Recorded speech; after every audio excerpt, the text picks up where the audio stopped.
안녕하세요. 64살의 여자입니다. 얼마 전 꿈에도 상상 못했던 무시무시한 일을 겪어 그 일을 얘기하고자 이렇게 사연을 보냅니다. 저는 학교 선생님을 하는 남편을 두고 평생 가정적으로 살았답니다. 먹고 사는데 큰 문제는 없었지만 또 그렇다고 넘치진 않았어요. 그러다 IMF 때 사업을 하던 시댁 쪽이 쓰러지게 되면서 보증을 선 저희 부부도 빈털터리가 되었습니다. 당장 살고 있던 집도 경매를 넘어가게 되자 갈 곳 없던 남편과 저는 고등학생 아들을 데리고 월 20 단칸방으로 들어가게 되었어요. 원래도 공부를 잘하던 아들은 지긋지긋한 가난에서 벗어나야겠다며 이를 악물고 공부를 했습니다. 그 시절을 생각하면 웃음보다 눈물 먼저 나네요. 저희 부부와 함께 쓰는 방에서 아들은 한쪽 구석에 이불을 뒤집어 쓰고 스탠드를 켠 채 밤늦도록 공부를 했어요. 다니던 학교에도 사정을 말하고 쉬는 시간에 강의실을 청소하는 걸로 학원비를 대체했습니다. 그때는 저도 여기저기 일을 다니느라 미처 생각하지 못했는데 이제와 생각하면 당시 사춘기였던 아들은 그런 상황이 부끄러울 법도 한데 잘 이겨내 주었네요. 그래도 그런 노력이 허사가 되지 않도록 수능 결과가 좋아서 다행이었습니다. 아들은 자기가 원하던 대학인 의대에 당당히 합격했어요. 워낙 밑바닥부터 다시 시작하는지라 아들을 의대에 보내고도 형편은 나아질 기미가 보이지 않았습니다. 하지만 그래도 내일은 더 나아지겠지라는 희망으로 남편은 여전히 교직에서 열심히 학생들을 가르쳤고 저 또한 파트타임으로 식당에서 일하며 열심히 살았네요. 물론 아들 또한 군대 가 있는 시간을 제외하면 자기 공부하는 것도 빠듯할 텐데 과외 일을 하면서 살림에 도움을 주었습니다. 그런 지옥 같은 시간이 흘러 아들은 성형외과 전문의가 되었어요. 실력이 좋아서 서울 강남 한복판에서도 꽤 유명한 병원에 스카우트 되었고 그때부턴 살림살이가 눈에 띄게 좋아졌습니다. 이때도 저는 식당 일을 계속하고 있었는데 아들은 저에게 이제 그만 식당 일은 관두고 편하게 살라고 했었네요. 하지만 마음의 여유가 생기니 일이 예전처럼 힘들게 느껴지지 않고 또 오래 일해서 식당 사람들과도 가족처럼 지내는 분위기라 집에만 있는 것보다는 하루 몇 시간 나가서 일을 하는 게 더 좋았어요. 우리 아들이 부모가 해준 것도 없는데 이렇게 성공해서 지 엄마 편하게 쉬라고 해주니 말이라도 고맙구나. 하지만 엄마도 이제 몸 생각해서 일하는 시간 줄이고 무리하지 않을 테니까 너무 걱정하지 말어. 집에만 있는 것보다는 나가서 사람들도 가르치고 하는 게 이 나이가 되니까 더 좋구나. 하지만 아들은 저와 얼굴만 마주치면 그렇게 일을 그만두라고 성화를 부렸어요. 처음엔 제 엄마 고생하는 게 싫어서 그런다 싶었는데 가만 보니 다른 생각이 있는 것 같았습니다. 그래서 대놓고 물어보니 아들이 그제야 솔직히 말을 하는 것이 아니겠어요. 병원장님이 저 아주 좋게 보고 있어요. 지금 약간 딸이 하나 있는데 저를 사윗감으로 생각하고 계신데요. 저도 원장님 딸이 마음에 드는 건 아니지만 원장님 인품이 워낙 훌륭하셔서 서로 마음만 맞는다면 잘해보고 싶은 마음이 들어요. 근데 아버지 직업에 대해서는 솔직히 말했는데 순간 무슨 생각이 들었는지 어머니가 식당에서 일을 하신다는 말이 안 나오더라고요. 그래서 저도 모르게 전업주부라고 해뒀어요. 죄송해요. 어머니가 부끄러운 건 아니지만 혹여 제 앞길을 막을지도 모른다는 생각을 했던 것 같아요. 아들은 자신의 어리석음으로 절 부끄럽게 여기게 된 것 같아서 죄송하다고 몇 번이나 말했습니다. 저는 아들한테 괜찮다고 이해한다고 말했어요. 하지만 마음 깊은 곳에 조그만 생채기가 난 것도 사실입니다. 그 후 저는 혹여 제 일이 아들 앞길에 걸림돌이 될지도 모른다는 생각으로 일을 그만뒀어요. 처음 일을 그만두고서는 뭘 해야 할지 모르겠어서 멍하니 앉아있기도 했습니다. 그때 많은 생각을 했었는데 나중에 남편이 정년이 되면 지금 내가 느끼는 상실감보다 훨씬 큰 상실감을 맛보겠구나 하는 생각을 많이 했어요. 그래도 사람은 적응의 동물인지라 얼마 뒤엔 문화센터도 다니면서 새로운 생활을 시작할 수 있었습니다. 그리고 얼마 뒤에 아들은 병원장 딸이 한국으로 들어왔고 조심스럽게 만남을 이어가고 있다는 얘기를 들려주었어요. 남편은 일밖에 모르는 아들이 연애를 한다니 마냥 기뻐했지만 저는 이전에 식당 일로 인한 상처가 다 아물지 않았기 때문이었는지 조심스러운 마음이 더 컸습니다. 하지만 며느리를 보고 난 후엔 어디서 저렇게 예쁜 아이가 나타났나 싶은 마음에 닫혔던 마음이 활짝 열렸네요. 며느리는 외모도 예뻤지만 딸이 없던 저희 부부에게 아주 싹싹하게 대하는 모습이 그렇게 예쁠 수가 없었습니다. 양가 집안에서 서로의 아이들을 마음에 쏙 들어하고 또 두 아이가 애틋하게 지내기에 결혼을 더 미룰 이유가 없었어요. 그래서 양가 집안은 서둘러 상견례 날을 잡았습니다. 상견례를 하기 전부터 사돈댁에선 제 아들이 무척이나 마음에 들었는지 아들을 통해 저희 부부에게 금전적인 부분에 대해선 완전히 자신들이 준비할 수 있게 해달라고 했어요. 고마우면서도 불편한 마음이 컸지만 이 또한 나중에 아들을 통해 들으니 큰 병원을 하는 입장에서 여러 가지 외부 시선을 신경 쓰지 않을 수 없는 처지였기 때문이라더군요. 사돈댁 입장에서 괜히 몇 푼 아끼려고 저희 쪽에 맡겨두었다가 사람들이 손가락질할까봐 마음에 걸렸나 봅니다. 남편이나 저나 평생 평범한 월급쟁이로 살아 친히 그 마음을 알겠냐마는 병원도 어찌 보면 사업이라고 봐야 하니 외부 시선이 중요하구나 여기고 그냥 넘어갔습니다. 하지만 시작부터 너무 기운 결혼이다 보니 막상 상견례 날이 되어 사돈 내외를 만나러 가려는데 저희 부부의 모습이 그렇게 초라해 보일 수 없었네요. 남편의 다 낡아해진 양복을 보는데 미처 옷 한 벌 사두지 않은 제 무심함에 너무 화가 났습니다. 물론 남편뿐만이 아니라 제가 갖춰 입으려던 옷 또한 낡아 빠지긴 마찬가지였죠. 약속 시간이 다가오니 어디 가서 사 입을 수도 없고 초라하지만 있는 대로 입고 가자고 결론이 났었네요. 그런데 무심하기로는 저를 꼭 빼다 박은 아들놈이 저희 집에 오면서 부부의 옷을 사가지고 온 것이 아니겠습니까? 아들이 사온 옷은 한눈에 봐도 비싸 보이더군요. 제 생전 처음으로 그렇게 고운 옷을 입었습니다.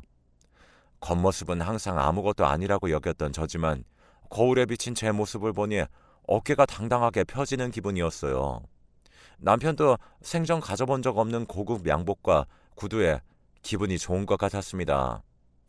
그렇게 저희 부부는 아들의 도움으로 아주 멋지게 차려입고 상견례 장소로 향했어요. 상견례장은 서울 시내에 이런 곳이 있나 싶은 산으로 둘러싸인 한옥집이었습니다. 주변 경관이 빼어나게 아름답고 아는 사람이 아니라면 찾아오지도 못할 그런 곳에 있었죠.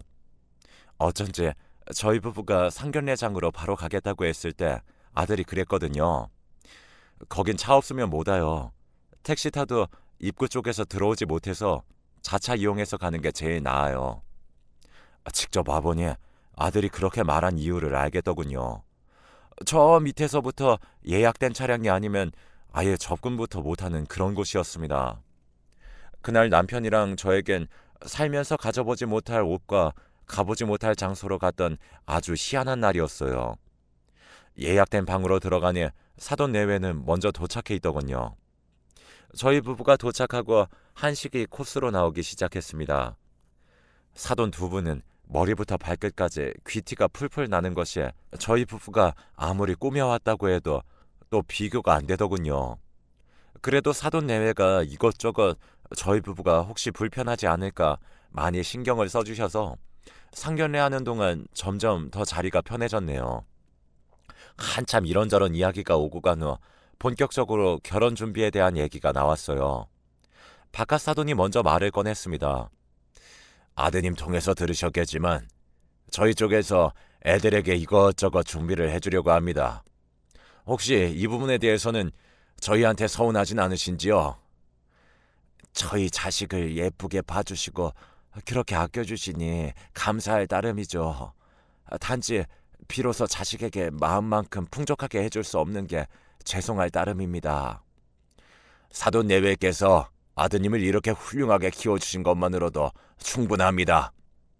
저희 집도 딸을 키워내면서 어쩌다 보니 경제적인 여유가 있는 것뿐이니 그 부분에선 더는 마음 쓰지 않으셨으면 해요. 서로 이렇게 주거니 받거니 좋은 시간을 보내며 결혼 날짜를 정한 후 나머지는 사돈 내외가 전적으로 준비하기로 결정해놨습니다. 시간은 빠르게 흘러 결혼식까지 무리 없이 진행되었어요. 그 후엔 아이들이 양가 집안을 오가며 바쁜 시간을 보내느라 한동안은 저희 부부도 정신이 하나도 없었네요.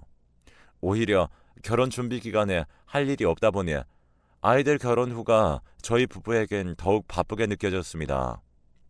한 달가량 정신없이 시간이 지나고 아이들도 조금씩 안정되며 신혼부부로서 더할 나위 없이 행복한 신혼생활이 시작되었네요. 처음 신혼집에 초대받아 가던 날을 잊을 수가 없습니다. 300평대 전원주택이라고 이미 전에 들었지만 실제로 본 집은 어마어마하더라고요. 무슨 미술관이라도 해도 믿을 만큼 예쁘고 고풍스러운 집이었어요. 며느리는 저와 남편이 입을 못 다무는 모습을 보더니 살갑게 웃으며 말했습니다. 아버님 퇴직하시면 여기 내려와서 저희랑 같이 지내요. 저 아직 살림도 하나도 할 줄 몰라서 나중에 어머님한테 엄청 혼날 것 같아요. 그래도 예쁘게 봐주시고 천천히 하나씩 알려주셔야 해요. 말이라도 저리 해주니 어찌나 예쁘던지요. 그날에는 아이들과 맛있게 밥을 먹고 하루 잠까지 자고 다음날 집으로 돌아왔네요. 저희 부부는 이제 큰 걱정 하나 덜었고 우리 둘 남은 여생만 잘 보내면 되겠다며 서로 고생했다고 다독여 주었습니다. 시간이 지날수록 아들 내외는 어쩜 그리 잘 어울리는지 하늘이 맺어준 짝으로 보였네요. 저는 1, 2주에 한 번씩 며느리 부탁으로 반찬도 해다주고 또 며느리와 수다 떠는 시간도 보냈습니다. 제 친구들 모두 이런 며느리와 제 사이를 부러워할 정도였죠. 예, 어쩜 너는 무슨 복이 있어서 그런 며느리를 얻었다니? 우리 며느리는 내가 반찬을 해줘도 싫다. 밥 사준다고 얼굴을 보자고 해도 싫다. 내가 무슨 얘기만 하면 무조건 싫대. 또 등신 같은 아들놈은 집안일엔 신경도 안 써서 지혜미가 어떤 꼴을 당하는지 관심도 없어. 네 팔자가 제일 부럽다. 친구들의 질투 섞인 부러움을 받을 때만 해도 저도 그러게나 말이야. 평생 고생이나 하면서 살 팔자인 줄 알았는데 아들 며느리 덕에 요새 정말 살만 난다 얘. 이렇게 말하며 제 인생에 행복만 남은 줄 알았습니다. 그때가 아들이 결혼하고 1년이 채 되지 않았을 무렵이었어요. 어느 날 며느리가 저에게 전화를 걸어서 기쁜 소식이 있다고 남편 퇴근 시간에 맞춰 집으로 오겠다고 하였습니다. 어머님, 드릴 말씀이 있어요. 아버님 퇴근 시간 맞춰서 집으로 갈게요. 아마 어머님도 들으시면 엄청 좋아하실 얘기일 거예요. 며느리가 뭐라고 딱 말을 해준 건 아니지만 그동안 가족 모두가 두 아이의 이세 소식을 기다리고 있었기 때문에 대충 기쁜 소식이 무엇인지 짐작을 할 수 있었어요. 저는 혹여나 너무 들떠있다가 바라는 소식이 아니면 실망하게 될까봐 최대한 마음을 가라앉히고 있었습니다. 퇴근하고 돌아온 남편에게도 애들이 올 거라는 얘기만 하고 기쁜 소식이라든지 뭐 그런 얘기는 아예 입도 뻥끗 안 했어요. 그래도 사람인지라 불쑥불쑥 생겨나는 희망을 어쩌진 못했네요. 남편도 평소와 다른 제 모습에 무슨 좋은 일 있냐고 묻기까지 했으니까요. 저는 평소에 며느리가 좋아하는 음식들로 저녁을 차리고 아이들이 오길 기다렸습니다. 아들 내외는 남편이 오고 1시간 정도 지나서 들어왔어요. 며느라이가 들어오자마자 제가 먼저 무슨 일이냐고 물어보고 싶었지만 아무래도 부담이 될 것 같아서 아이들이 얘기해 주길 기다렸습니다. 아들과 며느리는 이런 제 마음을 알았는지 음식이 차려진 주방으로 가기도 전에 할 이야기가 있다고 하더군요. 그리고는 아들이 먼저 조심스럽게 말을 꺼냈습니다. 두 분, 이제 할머니 할아버지 되시는 거예요. 남편과 저는 너무 기뻐서 어린아이처럼 소리를 지르고 말하네요. 아들도 기쁨을 감추지 못하는 얼굴이었습니다. 하지만 며느리는 아까 전화 통화할 때 밝은 목소리와는 달리 표정이 그리 좋지 않았어요. 아무래도 호르몬 영향으로 감정 기복이 심해진 것 아닌가 싶었죠. 그때부터 저는 며느리를 더 살뜰히 보살피기 시작했습니다. 물론 혹시나 저의 이런 행동들이 부담이 되지 않을까 조심하면서요. 아무튼 그날은 무슨 얘기를 하더라도 결국 태어날 아기 얘기로 이어질 만큼 가족 모두 들떠 있었습니다. 저녁을 먹고 아들과 며느리는 저희 집에서 자고 가겠다고 하더군요. 평소에는 차로 30분 거리라서 늦게라도 집에 가곤 했는데 그날은 자고 간다기에 아들에게 웬일이냐고까지 물었네요. 아들이 웬일이야? 여기서 자면 잠 설친다고 맨날 집에 간다더니 말이야. 요새 10시만 되면 정신없이 잠에 들더라고. 그래도 운전해서 가야 하는데 괜히 신경 쓰여서 그냥 편하게 자고 가는 게 나을 것 같아서. 어디 몸이 안 좋은 건 아니고 네가 의사니 나보다 잘 알겠지만 사람 몸에 갑자기 변화가 온다는 건 몸에서 무슨 일이 있다고 봐야 하는 거야. 병 키우지 말고 미리미리 원인을 찾아야 한다.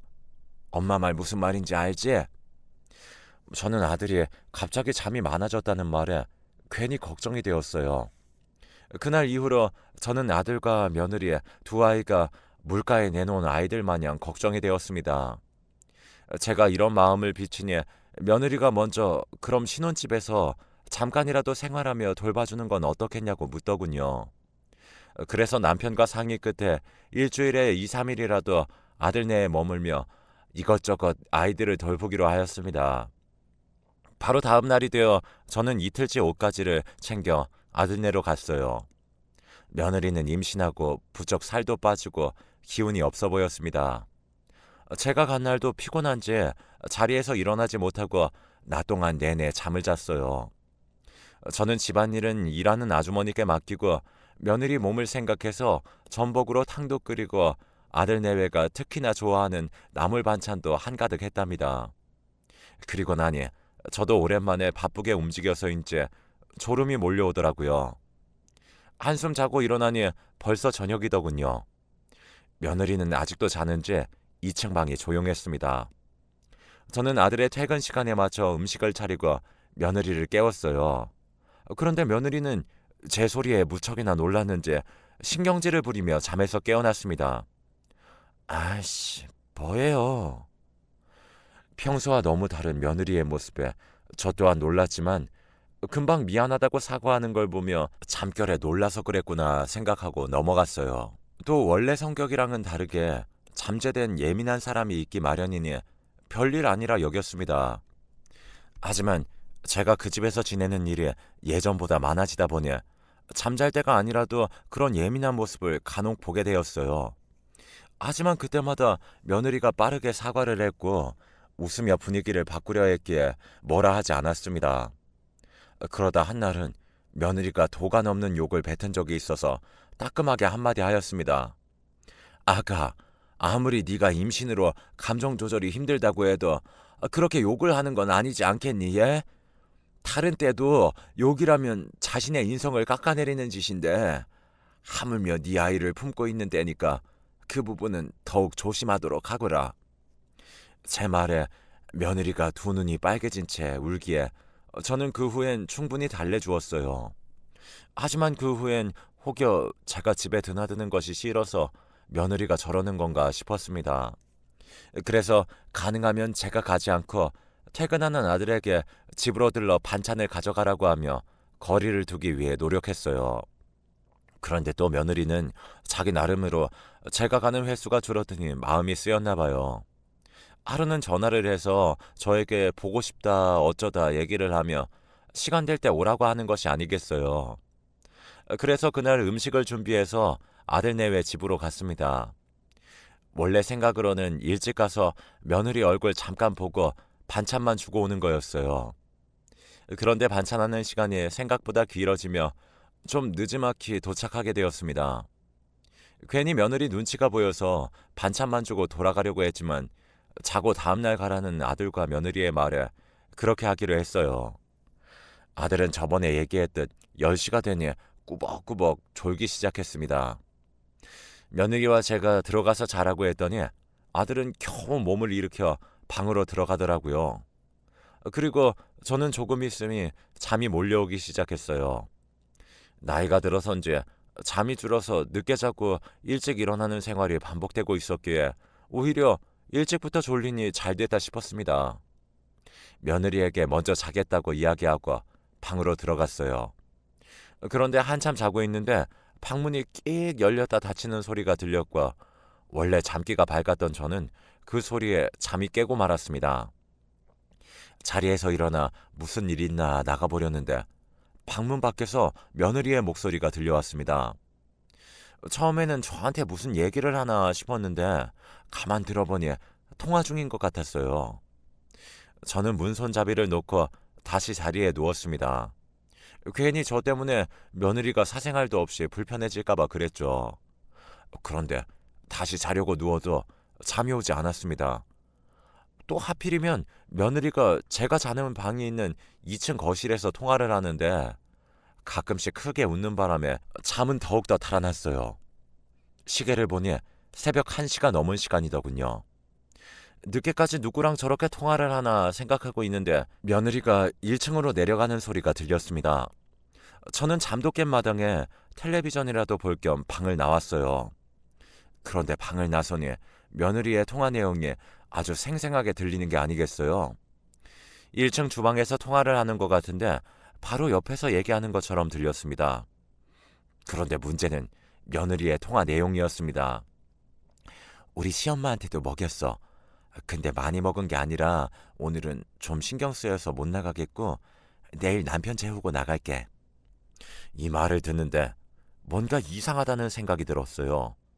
안 그래도 요즘 들어 부쩍 달라진 며느리가 이상하다고 느끼고 있던 차였기에 저는 당장 핸드폰을 꺼내 동영상을 찍기 시작했습니다. 그리고 발소리를 죽이고 조용히 주방 쪽으로 갔는데 정말 경악할 모습을 목격하고야 말았습니다. 며느리는 계속 통화 중인 상태로 제가 가져온 반찬을 꺼내 흰 가루를 섞고 있었습니다. 여기까지 동영상으로 촬영한 저는 손발이 떨려서 도저히 가만히 있을 수 없었습니다. 하지만 며느리에게 들킬까 두려워 엉금엉금 기어 2층으로 올라갔고 아들이 자고 있는 방으로 들어갔어요.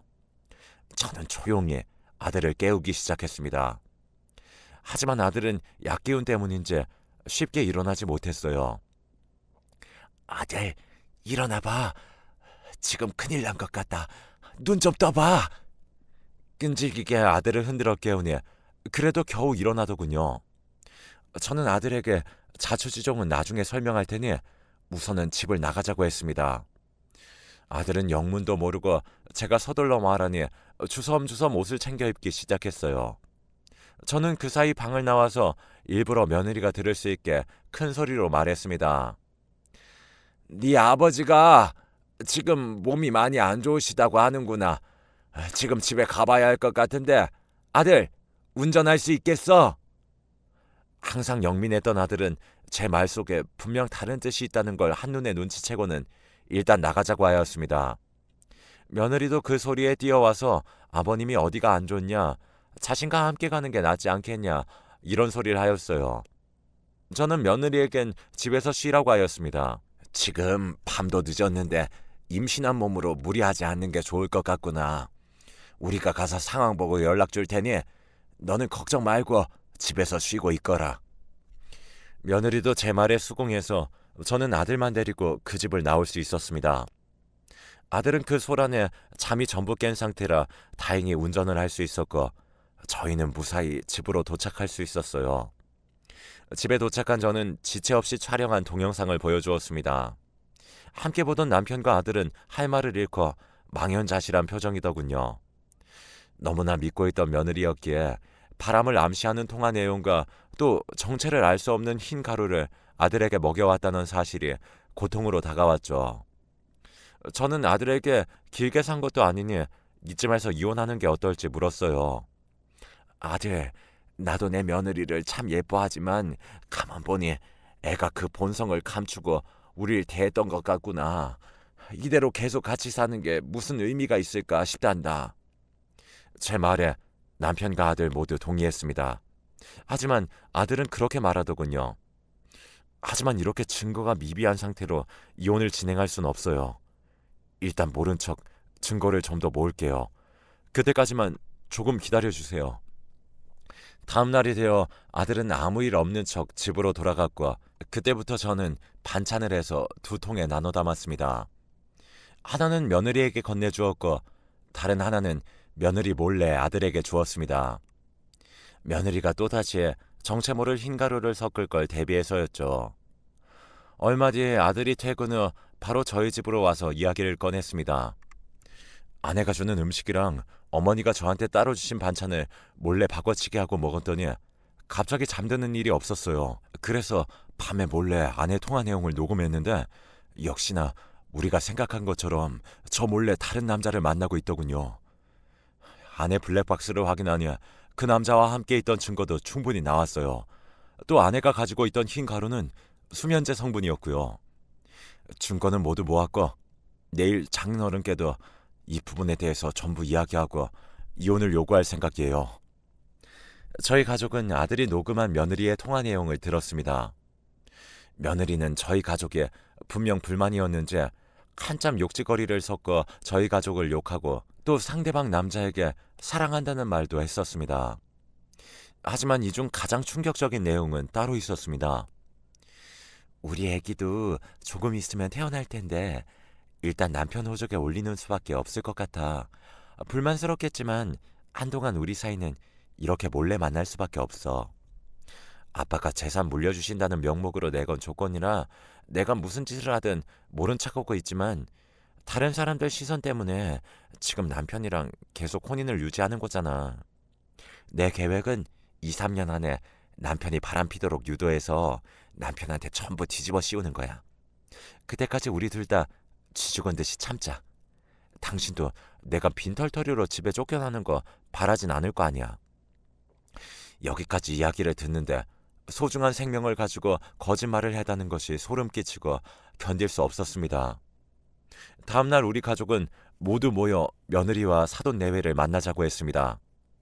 식당에서 만나 바로 말을 꺼내기 어려워 일단은 평상시처럼 행동하며 함께 밥을 먹었어요. 그러다 아들이 먼저 며느리의 바람에 대해 말을 했습니다.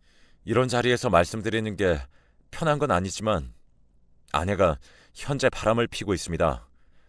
다 같이 모인 데서 얘기하고 끝내고 싶어서 이렇게 불렀습니다. 그 말에 며느리와 사돈 내외는 무슨 소리를 하냐고 길길이 날뛰었고 아들은 사본으로 준비해둔 증거들을 모두 보여주었습니다. 그러자 며느리는 갑자기 욕을 하고 자리를 박차고 나갔어요. 내가 처음부터 이 결혼 싫다고 했지.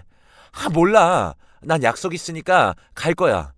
이혼을 시키든 말든 알아서 해. 사돈 내외는 무척이나 당황한 것 같았지만 곧 평정을 되찾고 저희 가족에게 나중에 다시 얘기하자며 일단 자리에서 나가더군요. 그 바람에 남편과 저 그리고 아들도 집에 가기 위해 일어섰습니다. 그런데 주차장으로 가는 길에 며느리가 고래고래 소리치는 게 들리지 않겠어요. 뭐든 하나라도 증거를 더 잡는 게 좋겠다는 생각으로 핸드폰 녹음기를 켜고 아들이 조용히 다가가 그 소리를 녹음했어요. 내가 이래서 거지 같은 집구석이랑 결혼하기 싫다고 했잖아. 이게 엄마 아빠가 원하던 거야? 지금 지들이 뭐 대단한 증거라도 잡았다고 생각하는데 그런다고 우리 집 재산이 자기들한테 돌아간다고 착각하는 거 아니야? 아빠, 무슨 일이 있어도 그 집구석한테 한 푼도 주지 마. 알겠어? 안 그러면 나 죽는 걸 보는 거야. 그러자 바깥 사돈이 자기 딸의 입을 막으며 말했습니다. 너는 그만 조용히 해. 언제까지 너 하고 싶은 대로 망나니처럼 살 거냐? 그동안 내가 수습한 일이 얼마나 되는지 몰라서 그러니? 이번에 네가 이런 이유로 이혼이라도 하게 되면 집안 이미지가 추락하는 건 일도 아니다. 일단 내가 어떻게든 달래볼 테니까 넌 전에 하던 것처럼 조신한 척하거라. 이대로 이혼하면 네가 그렇게 탐내는 재산도 온전히 지킬 수 있는 상황이 아니야. 너희 할아버지도 이게 마지막이라고 하셨단 말이다. 저 상황을 보아하니 망나니 딸 때문에 몇 번이나 집안이 휘청거려서 제 아들을 희생양 삼아 결혼을 시킨 것 같았습니다. 아무 힘이 없다 생각해서 자기들 마음대로 장기판의 말처럼 두려고 했던 거겠죠. 아들은 그 자리에서 바로 박차고 나가 이혼 소송을 하겠다고 말했습니다. 그쪽 돈이 엄청 대단하다 생각하나 본데 난 그쪽 재산 관심 없어. 내 능력으로 충분히 만족하며 살 수 있으니까요. 지금 말씀하신 것도 전부 녹음했습니다. 앞으로 저 볼 일 없을 거예요. 변호사 통해서 할 말이 있으면 하시고 저나 부모님한테 쓸데없는 일로 연락하지 마세요.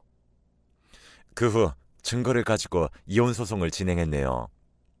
그 와중에도 아들의 장인이란 사람은 돈으로 아들 마음을 돌리려 애를 썼지만 그 부분에 대해서 일제히 받아주지 않았습니다. 결국 저희는 이혼에 대한 책임을 전부 그 집안에 지게 하며 깨끗이 정리하게 되었어요.